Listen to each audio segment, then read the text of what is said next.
नमस्कार, आप देख रहे हैं द न्यूज। मैं हूं आपके साथ अर्जुन खजूरिया। बांग्लादेश में बीते कुछ दिनों से जो अनरेस्ट चल रहा है, जिसके बाद पॉलिटिकल क्राइसिस वहां पर देखने को मिल रहा है।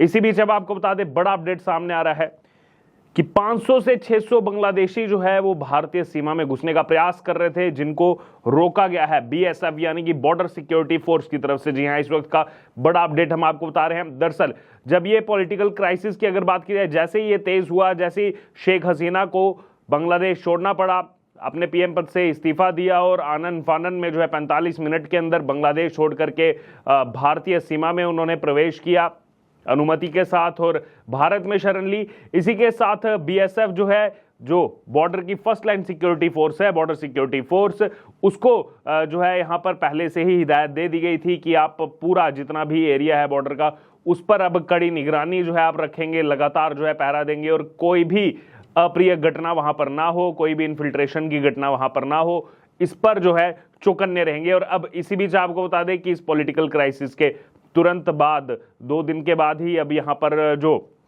बड़ी खबर सामने है कि 500 से 600 बांग्लादेशी जो है वो घुसने का प्रयास कर रहे थे और इनको जो है यहां पर रोका गया है, बीएसएफ की तरफ से रोका गया है और जलपाईगुड़ी के पास जो है यहां पर इनको रोका गया है। दरअसल नॉर्थ बंगाल फ्रंटियर के मुताबिक ये लोग बंगाल में प्रदर्शनकारियों के हमलों के डर से इकट्ठा हुए लोग थे। अब यहां पर देखिए अलग अलग प्रतिक्रियाएं सामने आ रही है। कोई कह रहा है कि इनको आने देना चाहिए, किसी का कहना है कि अच्छा हुआ इनको वहां पर रोक दिया गया, किसी का कहना है कि हिंदुओं के साथ वहां पर जो चीजें चल रही हैं, जो प्रताड़ना हिंदू झेल रहे हैं, तो उन चीजों को देखते हुए हिंदुओं को जो है यहां पर आने दिया जाए। लेकिन देखिए सवाल कई सारे हैं यहां पर, सरकार के सामने भी कई सारी चुनौतियां हैं।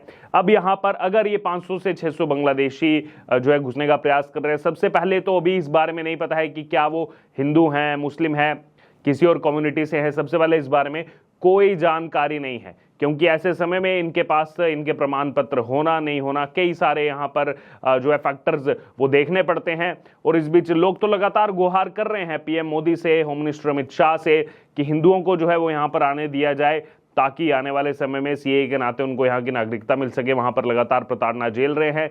और इसी बीच कुछ का ये भी कहना है कि हो सकता है कि ये जो 500 से 600 बांग्लादेशी जो घुसने का प्रयास यहां पर कर रहे हैं, और भी अलग अलग फ्रंट्स पर ये घुसने का प्रयास कर रहे हों, लेकिन हो सकता है कि इनमें अधिकतर वही लोग हों जो डरे सहमे हुए हैं इस समय पॉलिटिकल क्राइसिस को देखते हुए। जो सिचुएशन इस समय एक हिसाब से सिविल वॉर इस समय जो बांग्लादेश में चल रही है, उससे डर कर जो है ये दूसरे देश में शरण लेना चाहते हो। लेकिन क्या यहां पर इस बात के भी चांसेस हैं कि अगर ये 500 से 600 लोगों को इजाजत दे दी जाती है, तो इन 500-600 लोगों की आड़ में क्या कोई दहशतगर्दी जो है वो भी घुस सकता है? क्या यहां पर अप्रिय घटनाओं को अंजाम देने वाले जो लोग हैं, क्या इन 500-600 जो डरे सहमे लोग हैं, इनकी आड़ में क्या वो भी प्रवेश कर सकते हैं? तो कई सारी चुनौतियां यहां पर सामने हैं और इतनी जल्दी से उनका निवारण होना जो है वो इतना आसान यहां पर बिल्कुल भी नहीं है। और आने दिया जाए तो क्या क्या देखा जाए, कई सारी चीजें हैं, कई सारी चीजें सरकार को सोचनी है कि अब जो है इनकी आड़ में हो सकता है कुछ बाकी लोग आकर के भारत के अंदर जो है किसी तरीके की अप्रिय घटना को अंजाम दें, या जहां पर भी अगर इनको रिफ्यूजी कैंप में रखा जाए वहां किसी अप्रिय घटना को अंजाम दे, जिसके बाद भारत की जो है इंटरनेशनल लेवल पर जो है खिल्ली ना उड़ाई जाए। तो कई चीजें हैं, कई चीजों का यहां पर ध्यान जो है वो केंद्र सरकार को देना पड़ता है। और अब इन्हीं सब चीजों को देखते हुए बंगाल में प्रदर्शनकारियों के हमले से जो डर से जो लोग इकट्ठा हुए थे, वो जो आ रहे थे, उनको रोका गया। बीएसएफ और बॉर्डर गार्ड बांग्लादेश ने इन लोगों से बातचीत की है, जिसके बाद ये सभी लौट गए हैं। तो ऐसा नहीं है कि बातचीत नहीं हुई है, पूरी बीएसएफ ने बातचीत की है। तो जरूर बीएसएफ को जो है यहाँ पर मालूम होगा ये कौन लोग थे, इनके बारे में जब बातचीत की होगी जरूर इनसे पूछा होगा, कुछ ना कुछ इनपुट जो है मिले होंगे कहाँ से ये लोग आए थे। वहीं बांग्लादेश से लगी अंतर्राष्ट्रीय सीमा जो है, इंटरनेशनल बॉर्डर जो है, उस पर बीएसएफ जो है वो हाई अलर्ट मोड पर है। और दूसरी तरफ बांग्लादेश से शेख हसीना के इस्तीफे के बाद आज जो है अंतरिम सरकार का गठन भी बांग्लादेश में होने जा रहा है। 15 सदस्यीय इस सरकार का नेतृत्व जो है वो नोबेल प्राइज विजेता मोहम्मद यूनुस जो है वो करेंगे। रात 8:30 बजे सरकार का शपथ ग्रहण समारोह होगा। यूनुस जो है वो आज दोपहर 2:40 पर पेरिस से बांग्लादेश पहुंचेंगे और ढाका ट्रिब्यून के मुताबिक शपथ समारोह में करीब 400 लोग शामिल होने जा रहे हैं। और बांग्लादेश के आर्मी चीफ वकार उज रहमान ने बुधवार को शपथ ग्रहण से जुड़ी जानकारी जो है वो यहाँ पर साझा की है। तो देखिए यहाँ जहां एक तरफ ये 500 से 600 बांग्लादेशी घुसना चाह रहे थे, इनको यहां पर रोका गया। दूसरी तरफ एक और अपडेट सामने आ रहा है कि बांग्लादेश के अंदर जो भारतीय वीजा सुरक्षा कारणों से जो है अगले आदेश तक बंद रहेंगे, यानी कि भारतीय वीजा जो है उसको ये सुरक्षा के मद्देनजर देखते हुए अगले आदेश तक जो है बंद करने का जो है यहाँ पर फैसला लिया गया है। तो वहीं दूसरी तरफ अगर बात की जाए तो एयरपोर्ट से सीधा जो है बंगबंधन जाएंगे यूनुस, ये भी अभी बड़ी खबर सामने आ रही है।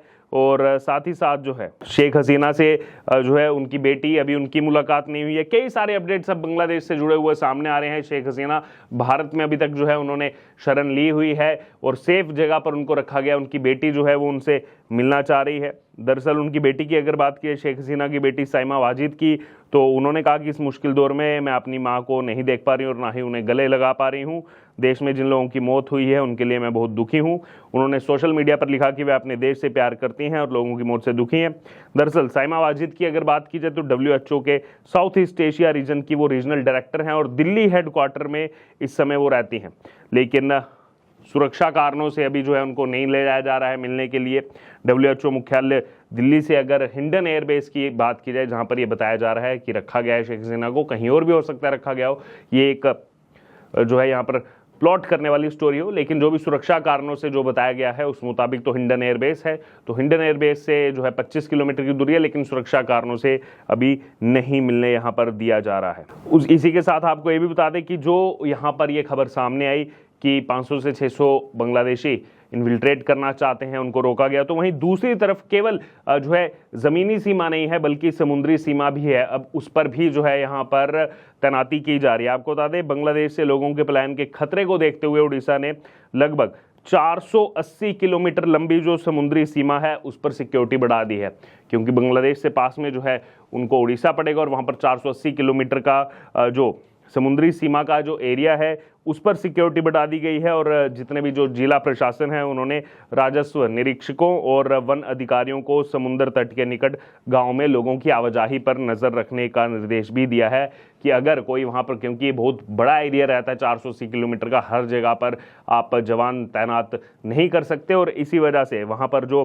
जिला प्रशासन है उसने वहां पर राजस्व अधिकारियों और वहां पर जो वन अधिकारी हैं उनको कहा गया जो समुद्र तट के पास के गाँव है उसमें लोगों की जो आवाजाही है, कोई अगर ऐसा दिखता है तो उस पर अपनी पैनी नजर रखें। इसका निर्देश जो है वो यहां पर दिया गया है। इस बीच अब एक और अपडेट आ रहा है कि रेल मंत्री का जो घर है उनके घर पर भी तोड़फोड़ की गई है।